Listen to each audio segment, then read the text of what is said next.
Dobrý den, bonjour à toutes et à tous. Avant d'aller faire un tour dans la nouvelle Kunsthalle de Prague, on va d'abord parler du gros retentissement médiatique la semaine dernière en France après la publication par le Nouvel Observateur de documents des archives de la Tchécoslovaquie communiste selon lesquels Jean Clémentin, journaliste du Canard enchaîné, a été rémunéré pendant une douzaine d'années entre 1957 et 1969 par la police secrète STB. Connu sous son nom de plume Jean Manant, il aurait non seulement vendu des informations à Prague, mais également publié des articles commandés par ses officiers traitants. Vincent Jauvert, bonjour. Bonjour. Vous êtes l'auteur de cette enquête intitulée « L'espion qui venait du Canard ». Alors d'abord, comment avez-vous eu vent de cette affaire ? C'est tout simple. Je suis l'actualité sur les services de renseignement et j'ai vu qu'il y avait cet article très intéressant de Jan Koura sur Ben Barka et je l'ai lu dans sa version longue dans un site, aussi dans une revue dont j'ai oublié le nom, sur International Cold War, je crois, quelque chose comme ça, dans lequel il citait le nom de Jean Clémentin, le Canard enchaîné, etc. J'étais très surpris, donc je l'ai appelé, Yann, qui, de manière extrêmement sympathique, m'a dit, écoutez, moi je suis intéressé par cette affaire, mais j'ai pas le temps, donc voilà le dossier. Et voilà, c'est comme ça que ça a commencé. Alors, vous n'êtes pas tchécophone, vous avez eu recours à des traducteurs. Qu'est-ce qui vous a le plus marqué dans ces nombreuses pièces du dossier concernant Jean Clémentin ? Vous savez, quand on voit le nom d'un Français, déjà avec le fait que le nom apparaisse avec un numéro de dossier, un numéro de code, un nom écrit à la main, des années, là, à l'époque 57, ça fait tout drôle. Hein. Ça fait tout drôle.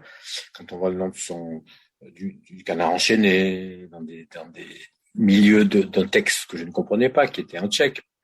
Rien que ce fait-là lui-même, c'est déjà très fort. Puis sur le fond, il y a plein d'informations qui sont pour nous étonnantes. Évidemment, la plus forte, celle qui a le plus marqué lorsque les journaux, les télévisions, les radios en ont parlé, en France, c'est beaucoup parlé, c'est les opérations de manipulation de l'information.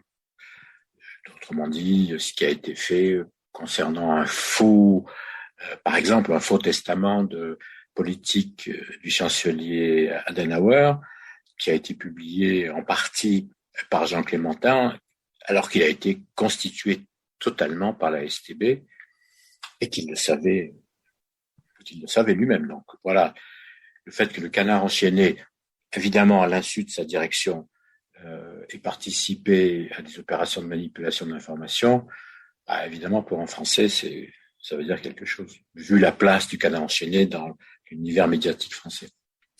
Est-ce que ça vous ferait dire que la STB tchécoslovaque a misé sur un bon cheval, en l'occurrence ? Est-ce que l'argent de la STB a bien été dépensé, si je peux dire ça comme ça ? Miser sur un bon cheval, ça c'est sûr, parce qu'ensuite il n'était plus agent de la STB, mais il est devenu un grand journaliste. Il a été déjà un grand journaliste, patron du Canard enchaîné, celui qui a rénové le Canard enchaîné en matière d'investigation. Donc c'était un des plus grands journalistes de l'époque. Donc certainement qu'ils ont misé sur le bon cheval. Ensuite, il faudrait mener des comparaisons. Je suis pas sûr que ce qu'il ait fait ait eu beaucoup d'impact. Peut-être dans l'affaire Ben Barka un peu, sur le fait de l'idée que la CIA était très impliquée. C'était pas le seul, hein. Peut-être là-dedans. Peut-être. Je ne sais pas. Je connais mal cette affaire, mais je suis pas sûr que la CIA ait été autant impliquée que ce qu'on a dit à l'époque.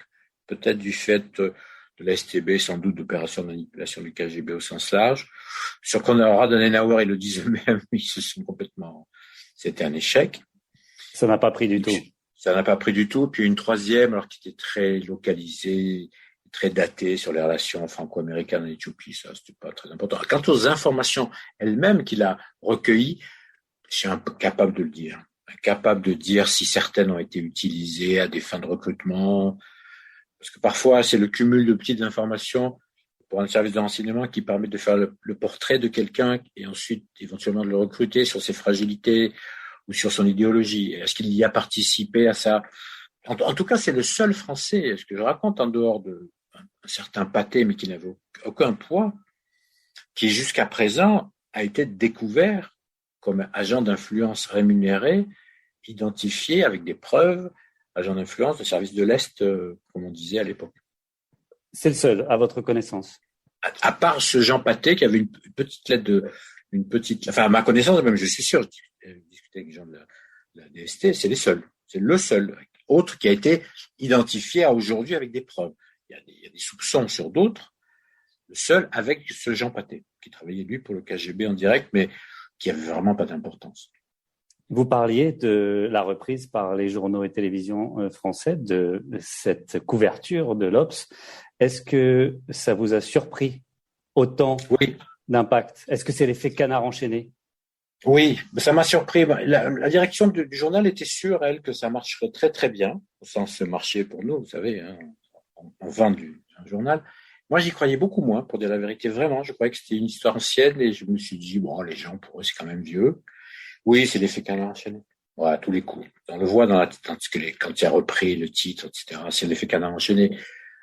Il y a un peu, les gens sont un peu contents c'est un peu l'arroseur arrosé, en quelque sorte, quoi.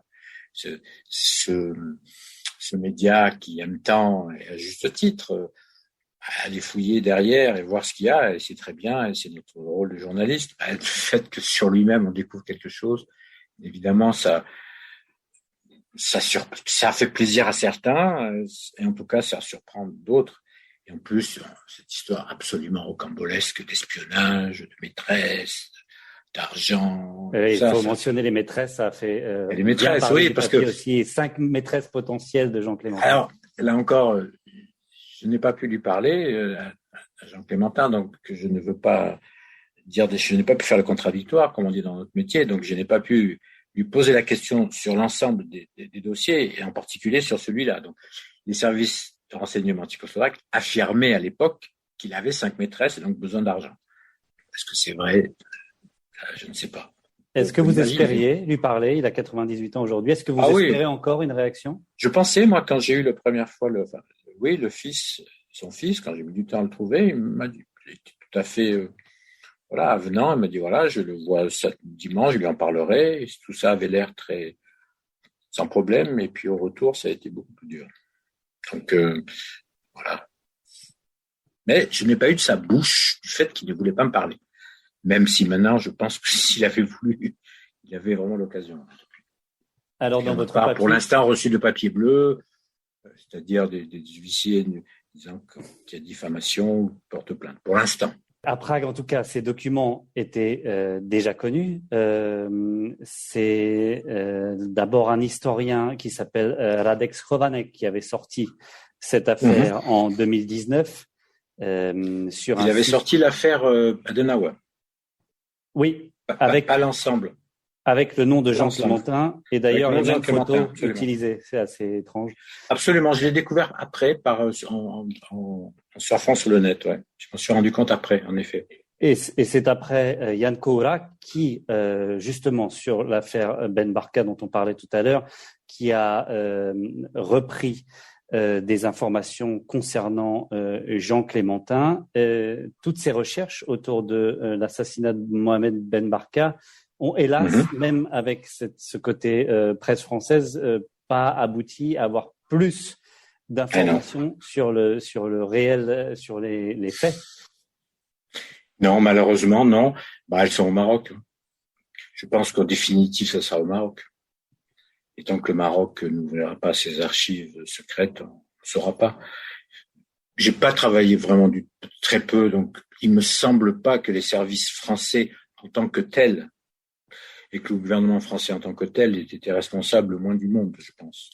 Je pense que De Gaulle était réellement fou de rage. La preuve, c'est que après l'affaire Ben Barka, De Gaulle, fou de rage, a déplacé la tutelle de la DGSE, enfin du SDEC de l'époque, le service secret extérieur, du Premier ministre au ministre de la Défense pour le reprendre en main. Donc, je pense pas du tout que la France entend. Alors, il y a eu quelques éléments, semble-t-il, de gens liés au SDEC.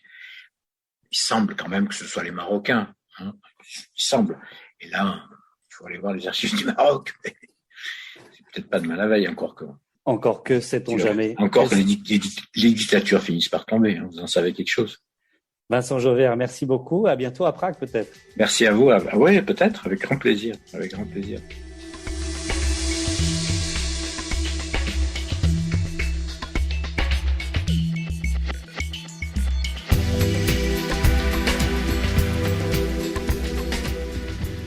Suite de notre émission avec la Kunsthalle Praha qui a ouvert ses portes le 22 février avec une exposition intitulée Kinetismus, 100 ans d'électricité dans l'art, une initiative entièrement privée.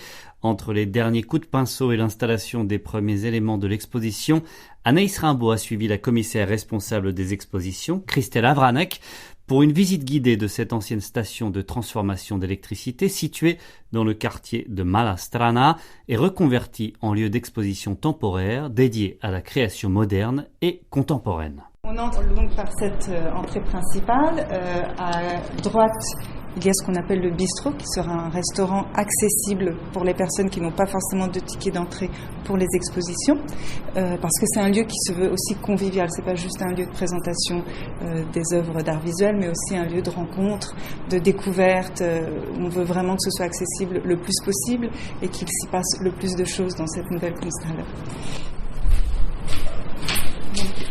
C'est un lieu, comme vous avez peut-être déjà lu quelque part ou entendu, qui était originellement une station de transformation d'électricité construite dans les années 30 en plein centre de Prague, ce qui est assez peu habituel pour ce type de construction, qui habituellement à l'époque était de style fonctionnaliste.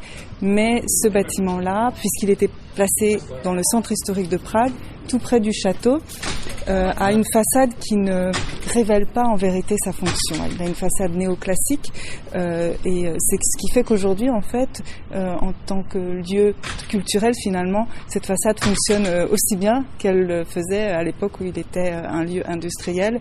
Peu de gens, en fait, savaient que derrière cette façade assez prestigieuse se cachait un lieu technologique.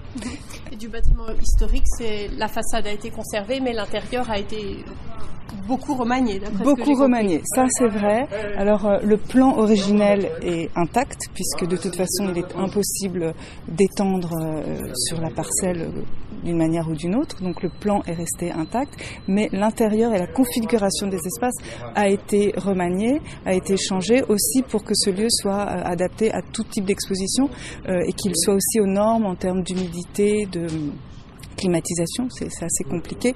Et le lieu originel était construit avec un béton assez fragile en fait. C'était une époque où on construisait très rapidement ces nouvelles stations d'électricité parce que c'était l'électrification massive de la ville de Prague.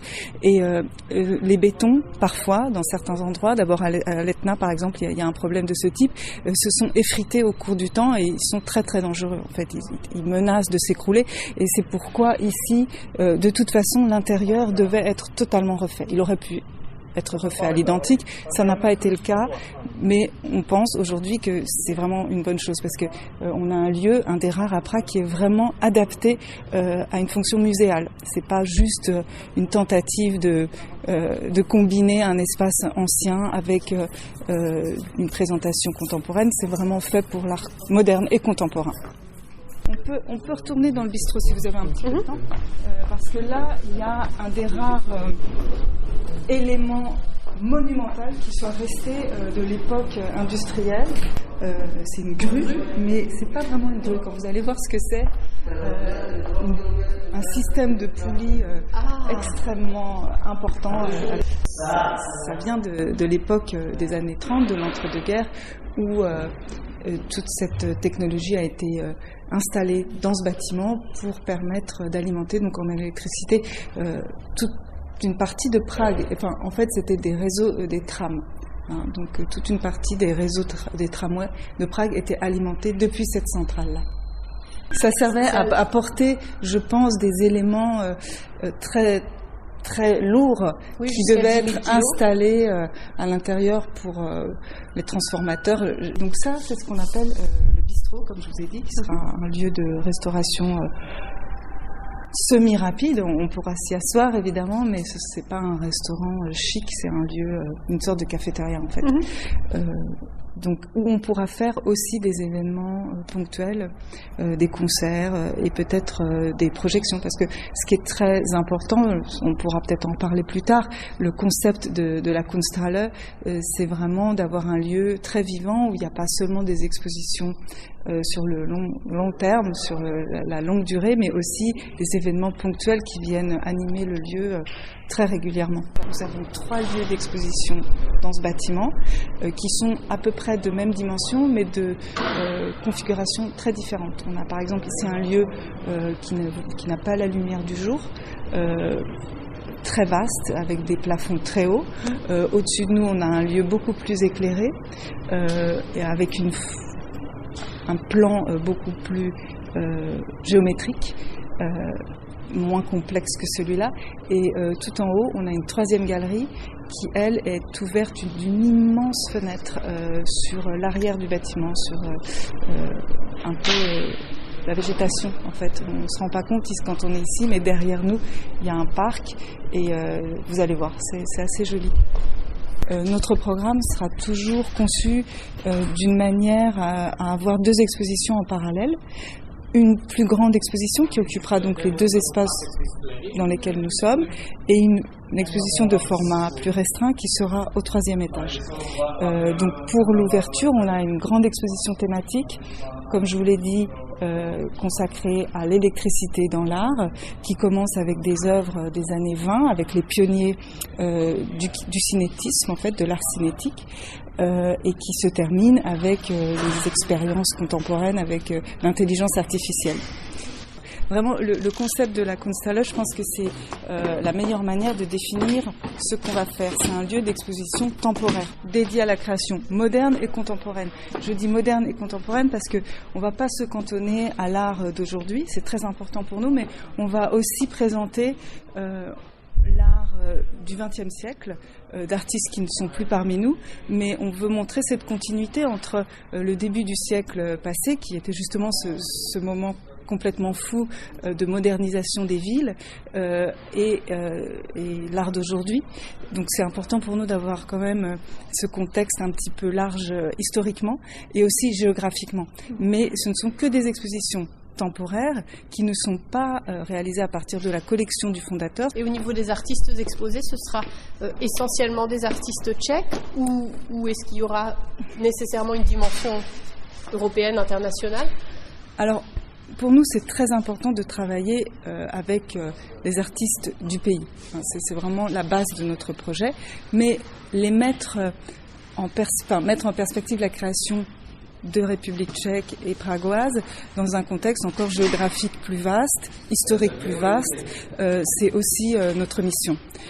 Donc par exemple, dans le cadre de cette première exposition, on commence autour du travail d'un pionnier de l'art cinétique qui s'appelle Zdeněk Pešanek, qui n'est pas tellement connu, mais qui, je dirais, même totalement inconnu en dehors de la République tchèque, et de le montrer aux côtés des grands noms de l'art cinétique que sont Marcel Duchamp, qui a été un des précurseurs de l'art cinétique avec ses rotoreliefs par exemple, avec Laszlo Moholy-Nagy ou avec des gens comme Naum Gabo ou Man Ray. Donc recontextualiser, montrer sous un regard différent, sous une perspective différente, l'évolution d'un courant en se plaçant ici en Europe centrale, dans une ville comme Prague, parce qu'on sait très bien que l'histoire de l'art elle a été écrite plutôt du point de vue des Européens de l'Ouest, en tout cas pendant la seconde partie du XXe siècle, et c'est un peu notre travail de changer un petit peu la perspective. Oui, parce qu'on a cette chance, c'est quand même une chance d'être dans une ville culturelle passionnante, où il y a encore plein de choses à redécouvrir ou à faire émerger. Donc profitons-en.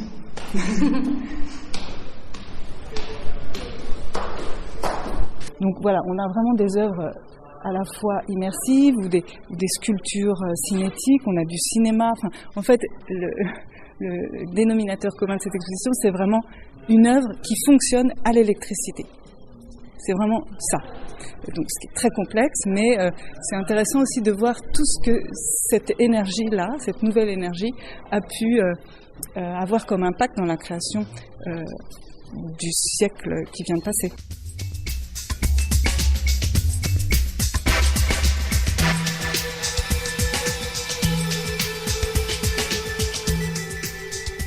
C'était Christelle Avranek, commissaire des expositions à la Kunsthalle à Prague, qui vient d'ouvrir ce mardi. Elle était au micro d'Anaïs Rimbaud et c'est déjà la fin de notre émission. Merci à toutes et à tous de votre attention et à très bientôt sur nos ondes.